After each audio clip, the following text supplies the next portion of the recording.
Olá, este é o programa Justiça do Trabalho na TV.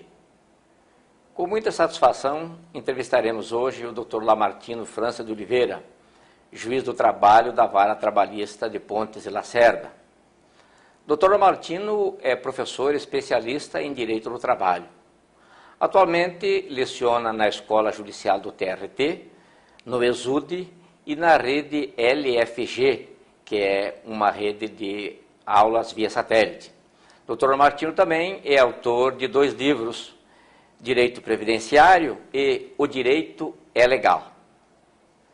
Nós vamos falar com ele um pouco hoje sobre empregado doméstico. Dr. Lamartino, o que a gente considera empregado ou empregada doméstica? Bom, nos termos da Lei 5589 de 73, que trata do trabalhador doméstico, ela elenca 7 requisitos que o diferenciam de outros trabalhadores. 4 requisitos são idênticos do trabalhador urbano, que seriam a habitualidade, a continuidade, a onerosidade e a pessoalidade. E os outros 3 requisitos que o doméstico tem para diferenciar do urbano é que o trabalho tem que ser prestado à pessoa ou à família, no âmbito residencial e sem finalidade lucrativa. A diarista, no caso, também é considerado uma empregada doméstica? Vamos por partes. Diarista, na realidade, não é profissão. Diarista é uma forma de pagamento de salário. Diarista, quinzenalista, mensalista. Então, todos nós podemos ser diarista. Agora, existem diaristas que são empregadas domésticas, existe que não. Vai depender do requisito continuidade. Se a diarista comparecer, por exemplo, 3 vezes por semana numa residência para prestar trabalho, com certeza ela será considerada empregada doméstica se for uma lei de trabalhista um dia.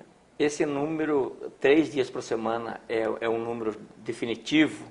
Esse é o limite para considerar que ela é trabalhadora? Tem um vínculo da continuidade? Esse é o limite mínimo, é o limite factível que a jurisprudência entende, que a doutrina e a jurisprudência entende que a continuidade seria, já que ela tem 6 dias de trabalho, que pelo menos 50% desses 6 dias ela é frequente, que daria 3 dias, já que ela tem um descanso semanal. Agora, por exemplo, existem casos, até no TST, de pessoas que trabalharam 1 dia por semana, dá vínculo de emprego também, dependendo da especificidade. Por exemplo, um trabalhador que vai limpar a tua piscina e limpou a piscina durante 15 anos, mas ele era obrigado a ir toda segunda-feira. Ele não poderia, de repente, ir outro dia, sempre numa segunda-feira. Há juízes que entendem o vínculo de emprego nesse caso também. Aí deixaria de ser um trabalhador autônomo, eventual, que seria a famosa diarista que nós chamamos, e passaria a ser um trabalhador doméstico. Então isso sempre depende de cada caso concreto na hora de analisar. Agora, uma coisa tranquila, mais de 3 dias na semana, ou 3 dias na semana, isso é pacífico e dá vínculo. Isso. Com 2 dias pode ser que sim, pode ser que não. Com 1 dia dificilmente dará, 1 dia por semana, mas eventualmente poderá ocorrer. Então, nesse sentido assim, o motorista da família, o jardineiro, também são empregados domésticos. Pelos 3 requisitos diferenciadores que eu lhe coloquei, sim. Se o motorista for motorista apenas da família e não tiver que trabalhar com uma empresa do patrão, alguma coisa assim, levar a mulher para salão de beleza, para shopping, filhos para a escola, o marido para o trabalho, se é um motorista da família, ele será considerado trabalhador doméstico. Eu cito, por exemplo, a questão do Ayrton Senna, aquele herói nacional, que o piloto de helicóptero dele, que ele tinha um helicóptero, foi considerado doméstico. Ele queria ser com vínculo de aeronauta, mas doméstico. Por quê?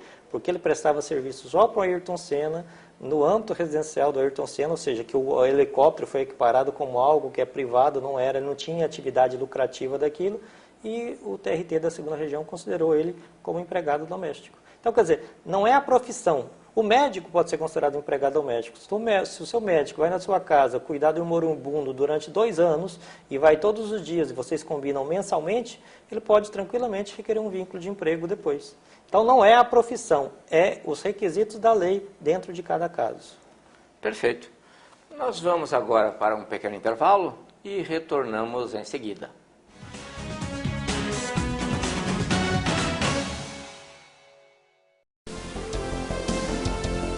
O site do Tribunal Regional do Trabalho mudou de nome. Agora você poderá acessar o portal da Justiça do Trabalho de Mato Grosso através de seu novo endereço eletrônico, www.trt23.jus.br. Lá você encontrará as notícias do Judiciário Trabalhista diariamente atualizadas, serviços, consultas e muito mais.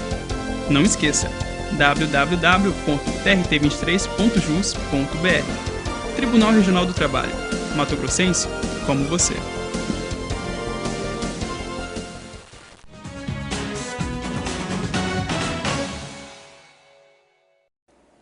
Estamos conversando hoje com o Dr. Lamartino França de Oliveira, juiz do trabalho da Vara de Pontas de Lacerda, sobre empregados domésticos.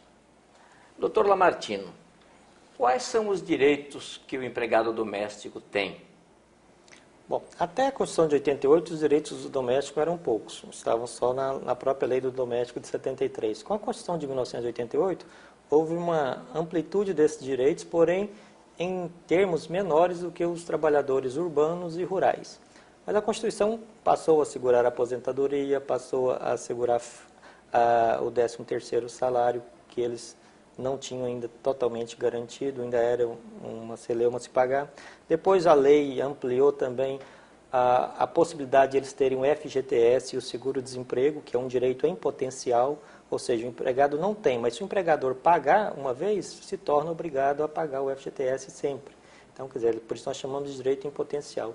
Tem direito agora aos 4 tipos de aposentadoria e não tem alguns benefícios, como, por exemplo, auxílio-acidente, né? Salário família, esses tipos de benefício ele não tem. As férias agora, o ano passado, aumentaram de 20 dias úteis para 30 dias comum, né? E a estabilidade, que era um direito que não tinha a gestante, a trabalhadora doméstica gestante. Antes ela poderia ser mandada embora em qualquer tempo da gravidez. Desde 2007, não mais. O governo federal editou uma nova lei e esta nova lei ampliou ou estendeu esse direito à trabalhadora doméstica. Hoje, uma doméstica que fica gestante, o empregador não pode mais mandá-la embora. Ou ele tem que ficar com ela nesse período ou indenizá-la caso a dispense imotivadamente. E qual é a diferença? Os direitos que ele não tem, que o doméstico não tem e que os demais trabalhadores recebem, têm direitos? Por exemplo, vamos dizer o salário família, é um dos exemplos. Talvez o trabalhador doméstico seja o que mais precisasse do salário família, porque ele é o que, em regra, recebe sempre um salário mínimo. Porém, quando a lei excepcionou o doméstico dos demais, ela não pensou no trabalhador doméstico, ela pensou em quem é o patrão do doméstico. Que o patrão do doméstico, geralmente, também é um empregado de outros locais. Então, às vezes, a mulher teve que sair de casa, depois da década de 70, para ajudar o marido no sustento de casa. Então, quer dizer, os dois saíram para o mercado de trabalho e tiveram que colocar uma pessoa para trabalhar. Então, não é alguém que tem uma atividade econômica, não é uma empresa. A Constituição diz que a casa é um asilo inviolável, nela ninguém podendo penetrar. Quando eu coloco alguém dentro da minha casa para cuidar das minhas coisas, do meu afazer, é uma pessoa que se torna íntima minha, que sabe tudo o que acontece na minha casa. Basta ver que na maioria dos escândalos que tem no país, sempre tem algum trabalhador doméstico, ou secretário, alguma coisa, pessoas que trabalham. Então essas pessoas têm extrema confiança, mas porém elas são muito mal remuneradas em relação a isso, se nós formos atribuirmos ao total de confiança que elas têm. Então, na verdade, eles têm menos direito não pela condição de trabalhador doméstico, mas pela condição do patrão que eles têm, que o patrão geralmente também é um assalariado. Essa é a grande diferença. Por exemplo, mais um detalhe, o trabalhador doméstico não tem acidente de trabalho para ele, coisa que o outro tem. Se ele sofre um acidente, uma panela explode, um gás explode, alguma coisa, ele recebe um benefício comum, não acidentário. Ele não tem aquela estabilidade de 12 meses que um trabalhador normal tem. Por quê? Por causa da questão do empregador. Então, essa diferença que há entre o empregado doméstico e o outro trabalhador, está em quem emprega, que não tem tantas condições de oferecer tantos benefícios quanto uma empresa tem para o seu trabalhador. Seria nesse sentido? Exatamente, a isonomia. Por exemplo, uma empresa que contrata, ela é uma atividade econômica, ela quer aquele trabalhador, para esse trabalhador, com o suor dele, dar lucro para essa empresa. O trabalhador doméstico não dá lucro, ele não dá lucro para o seu patrão, tanto é que um dos requisitos é a não lucratividade. Muito pelo contrário, ele está lá para que esse trabalhador possa conseguir arregimentar mais dinheiro para conseguir pagar, lógico, um salário bem inferior. Por isso é que a lei, na hora que faz direitos, atribui direitos para o doméstico, olha esse outro viés. E o legislador, nesse caso, foi muito inteligente, porque se ele fosse equiparar todos os direitos, nós praticamente teríamos que demitir o nosso doméstico, porque não daríamos conta de pagar os tantos direitos por sermos assalariados tal como eles. Perfeito. Vamos para mais um intervalo e voltamos para o último bloco.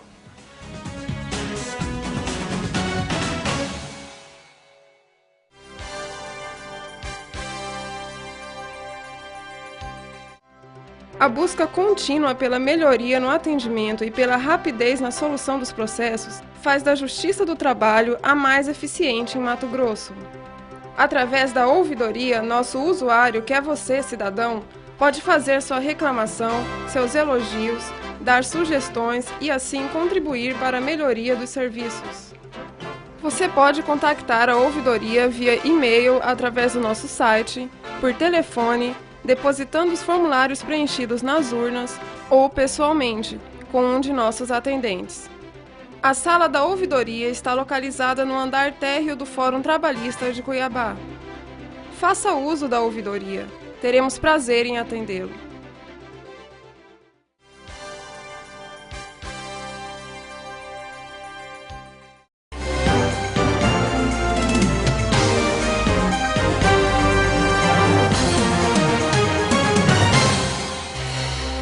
Dinamizando ainda mais a prestação jurisdicional, o TRT da 23ª Região coloca à disposição do usuário o sistema de peticionamento eletrônico.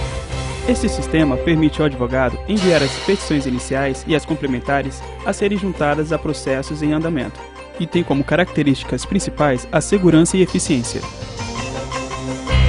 Para fazer uso desse serviço, é necessário apenas o cadastramento prévio que está disponível no site www.trt23.jus.br.